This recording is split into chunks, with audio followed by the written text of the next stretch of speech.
Several years ago, I came to the realization that the way that we and the industry as a whole was handling lift service or equipment service, and especially emergency equipment service, was broken. It wasn't working for me, and it wasn't working for you, the customer. A given lift on a given day is worth $2,500 in revenue to a shop, as per NADA. Each day that lift is down means that you could be losing that kind of revenue. For me, when we would get emergency service calls, it blew up our schedule at Viking Equipment and blew it up for a foreseeable time. The way the industry as a whole deals with emergency service calls is you, the customer, call your service provider. They scramble a tech to get there as quickly as they can. Many times that's at least the next day. When the tech gets there from the service company, they are going to try to maybe get the car down off the lift or diagnose the problem with the equipment.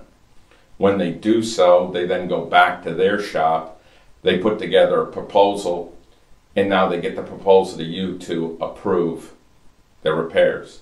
They then order the equipment, the parts that they need to solve your problem, and then you're down a period of time waiting for those parts to come in.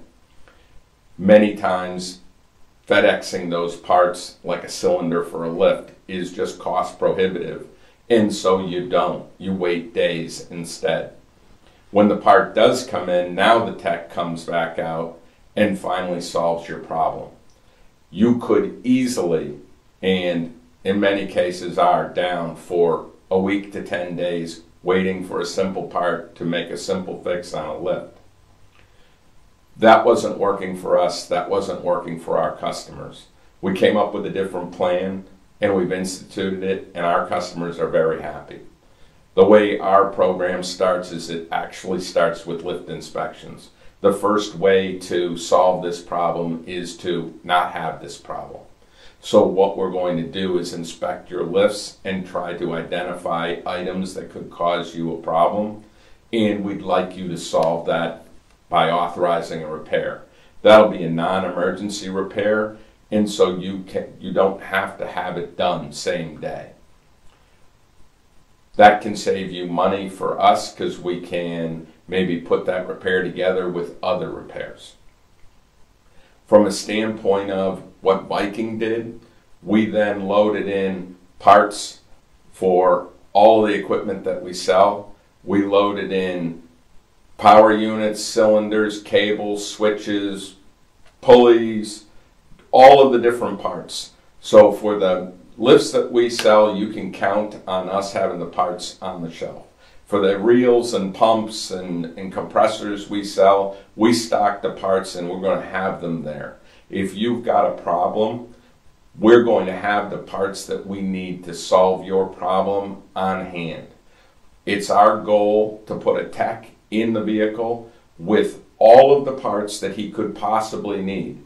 So we may think that it's probably a switch that you need on your power unit, but we're going to send my tech out there with a capacitor, with a switch, with a whole power unit.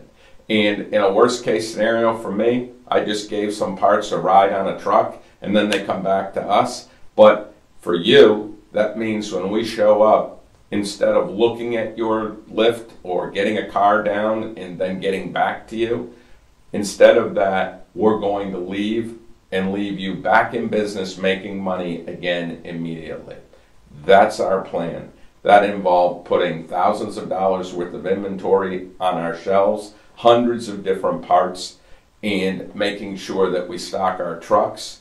We've got 11 different Viking employees with a emergency parts box in their trunk, in their vehicle, so that we can take the closest person to you, get them to you. If it's in a super emergency, we can get them to you that quick. If not, we're hoping to get to you within 24 hours with the parts off of our shelves back in the warehouse in order to fix your lift, or your compressor, or your wheel balancer.